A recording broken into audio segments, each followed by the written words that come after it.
तो फाइनली अब आपके भी चैनल का सिल्वर प्ले बटन आ चुका है और ये सब पॉसिबल हो पाया केवल आपके प्यार और सपोर्ट की वजह से। तो इस चीज के लिए आप सभी का दिल से थैंक यू और मुझे उम्मीद है आगे भी एनीमे रिकैप के लिए आपका ऐसा ही प्यार बना रहेगा और बहुत जल्द हम अपने सेकेंड चैनल पर भी 100 के हिट करेंगे और उसका भी प्ले बटन आ जाएगा। तो पिछले एपिसोड में बाकी लोग भी पवेलियन में वापस आ गए थे। अब sword master Cheng pavilion master से पूछता है कि आखिर हुआ क्या है। इस पर पवेलियन मास्टर कहता है कि इन दिनों में यहाँ पर क्या हुआ है उसके बारे में तुम्हें बाद में बताऊंगा, लेकिन सबसे पहले ये बताओ कि तुम सब इतनी जल्दी यहाँ पर क्यों आ गए। इस पर मास्टर चेंग कहता है जिस दिन आप अचानक सेंसिंग सिटी से चले आए थे तब सिंग्यून ने डिसाइड किया था वो डिस्ट्रीब्यूशन का इंचार्ज बनेगा, लेकिन उसी दिन अचानक से सेक्ट मास्टर ने सभी फोर्स को सेंसिंग सिटी को छोड़कर जाने का ऑर्डर दे दिया था और इसी के साथ रिसोर्स बंटवारे वाली बात को भी टेम्पररी पोस्टपोन कर दिया गया था। इसके अलावा उसी दिन चिस याओ और क्यूमो भी गायब हो गए थे,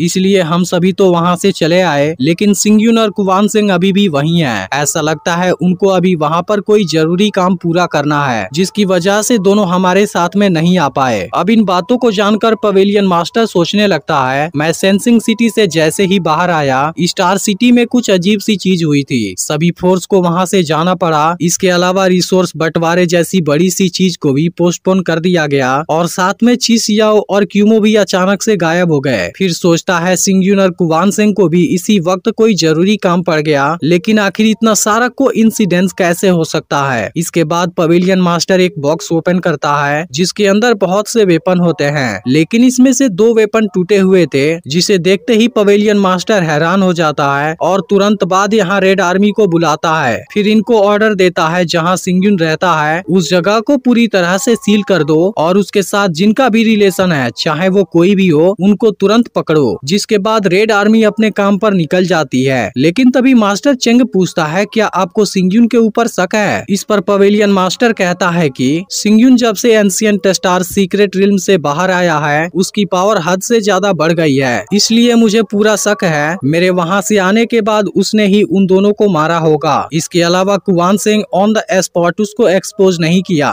इस पर एक स्वॉर्ड मास्टर कहने लगता है सिंग्यून एंशिएंट स्टार सीक्रेट रिल्म के कंपटीशन को जीत गया, जो वांजियन पवेलियन के लिए बड़े गौरव की बात है, लेकिन वो अभी तक यहाँ नहीं आ पाया। हमें शक है उसके साथ कुछ गलत ना हो गया हो। तभी दूसरी स्वॉर्ड मास्टर कहने लगती है कि अभी तो बहुत से डाउट हैं, लेकिन अच्छा होगा हम सिंग्यून के आने का वेट करें और फिर उसके साथ इस बारे में बात करें। लेकिन तभी यांगचेन कहने लगता है वो तो तुम लोगों के ही ग्रुप का है, इसलिए तुम तो उसके फेवर में ही बात करोगे और उसे बचाने की कोशिश करोगे। लेकिन तभी मास्टर चेंग इसको कहता है तुम तो वहाँ पर गए भी नहीं थे, इस बारे में बात करने का तुम्हारा कैसा अधिकार है। लेकिन अब इनकी बातों से पवेलियन मास्टर गुस्सा हो जाता है और कहता है कि सिंग्यून के लिए तुम सब आपस में ही लड़ना चाहते हो, आखिर यह कौन सा सिस्टम है। लेकिन सिंग्यून तुम्हारे ही ग्रुप का है, इसलिए पूरा मामला जब तक फाइनल नहीं हो जाता तुम सभी में से कोई भी इसमें पार्टिसिपेट नहीं करेगा। और इसके बाद वो सभी को वांजियन पैलेस में आने के लिए कहता है। इसके कुछ समय बाद सिंग्यून के सभी स्टूडेंट को पकड़ लिया जाता है, जिनको देख पवेलियन मास्टर सोचता है इनमें से सभी तो टियानलिंग लेवल पर पहुंच गए हैं और इसमें से 7 के अंदर तो मिस्टीरियस एटमॉस्फेयर भी नजर आ रहा है। इसके अलावा इनका स्वॉर्ड इंटेंट भी केंडो वर्ल्ड में इवॉल्व हो गया है। यह सब देख पवेलियन मास्टर समझ जाता है कि इसने सिंग्यून को अंडर एस्टिमेट कर दिया था। इसके बाद वो कहता है तुम सभी बिल्कुल शांत नजर आ रहे हो, ऐसा लगता है तुम्हें इसके बारे में सब कुछ पता होगा। फिर मास्टर चेंग कुछ कहने जाता है, लेकिन दूसरा स्वॉर्ड मास्टर इसको रोक देता है। वहीं पवेलियन मास्टर कहता है सिंग्यून का चिस याओ और क्यूमो के साथ में बहुत पहले से प्रॉब्लम था, इसलिए उसने मौका पाकर दोनों को मार दिया। लेकिन तुम लोगों का सिंग्यून के साथ में गहरा रिलेशन है, फिर भी मुझे उम्मीद है सिंग्यून को पकड़ने में तुम सब मेरी मदद करोगे। इस पर लुलिंग पूछता है कि आपके पास इसका कोई एविडेंस है कि सिंग्यून ने ही उन दोनों को मारा है। अब इस बात पर यांगचेन गुस्सा होता है और कहता है कि ऐसा बोलने की तुम्हारी हिम्मत कैसे हो गई। लेकिन अब क्वान यू भी इसके साथ में खड़ी हो जाती है और कहती है कि मैं भी जानना चाहती हूँ आपके पास ऐसा कौन सा एविडेंस है जो साबित कर दे कि सिंग्यून ही असली कातिल है। अब इतना सुनते ही यांगचेन बिल्कुल शांत हो जाता है और सभी लोग इनकी तरफ देखने लगते हैं। फिर पवेलियन मास्टर कहने लगता है जहाँ तक मुझे पता है सेंसिंग सिटी में सिंग्यून के अलावा किसी का भी चिस याओ और क्यूमो के साथ में प्रॉब्लम नहीं था और मैं जैसे ही वहाँ से निकला उन दोनों की मौत हो गई और ठीक उसी समय पर सिंग्यून ने पवेलियन लौटने से मना कर दिया। फिर कहता है तुम्हें क्या लगता है यह सब कुछ कोइंसिडेंस है? मुझे पता है तुम सब उसके स्टूडेंट हो, लेकिन उसका साइड लेने के लिए मैं किसी को भी ब्लेम नहीं कर रहा। लेकिन अब आज के बाद तुम सब मेरे साथ में प्रैक्टिस करोगे ताकि मेरे गाइडेंस में तुम सभी को गलत पहचान करना आ सके।